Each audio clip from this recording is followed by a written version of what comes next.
OG చిత్రం America box office వద్ద రికార్డుల వేట మొదలుపెట్టేసింది. 2025వ సంవత్సరంలో అత్యధిక ఓపెనింగ్స్ సాధించిన చిత్రంగా రికార్డు క్రియేట్ చేసింది.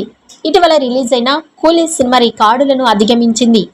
టాలీవుడ్లోని ఇండియన్ సినిమా రంగంలోనూ అమెరికాలో అత్యధిక ఓపెనింగ్స్ ని సాధించిన 4వ చిత్రంగా ఘనతను సొంతం చేసుకున్నది అని ట్రెండ్ వర్గాలు వెల్లడించాయి.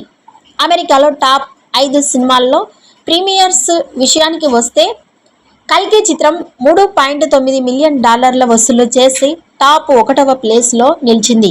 ఇక రాజమౌళి దర్శకత్వంలో వచ్చిన triple R $3.5 million, Allu Arjun నటించిన పుష్ప 2 చిత్రం $3.34 million, they call him OG $3.14 million, కూలీ చిత్రం $3.04 మిలియన్ వసూలు చేసింది అని ట్రెండ్ వర్గాలు వెల్లడించాయి.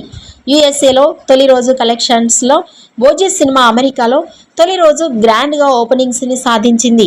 NTR, Devara, Pawan Kalyan OG first day collections గమనిస్తే దేవర ఫస్ట్ డే 172 కోట్ల గ్రాస్ రాబట్టిన విషయం తెలిసిందే.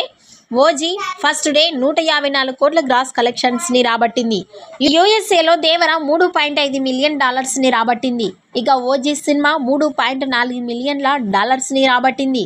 దేవర ఓజీ మూవీల ఫస్ట్ డే కలెక్షన్స్లో ఎవరు తోపు? మీ అభిప్రాయాన్ని కామెంట్స్ రూపంలో తెలియజేయండి.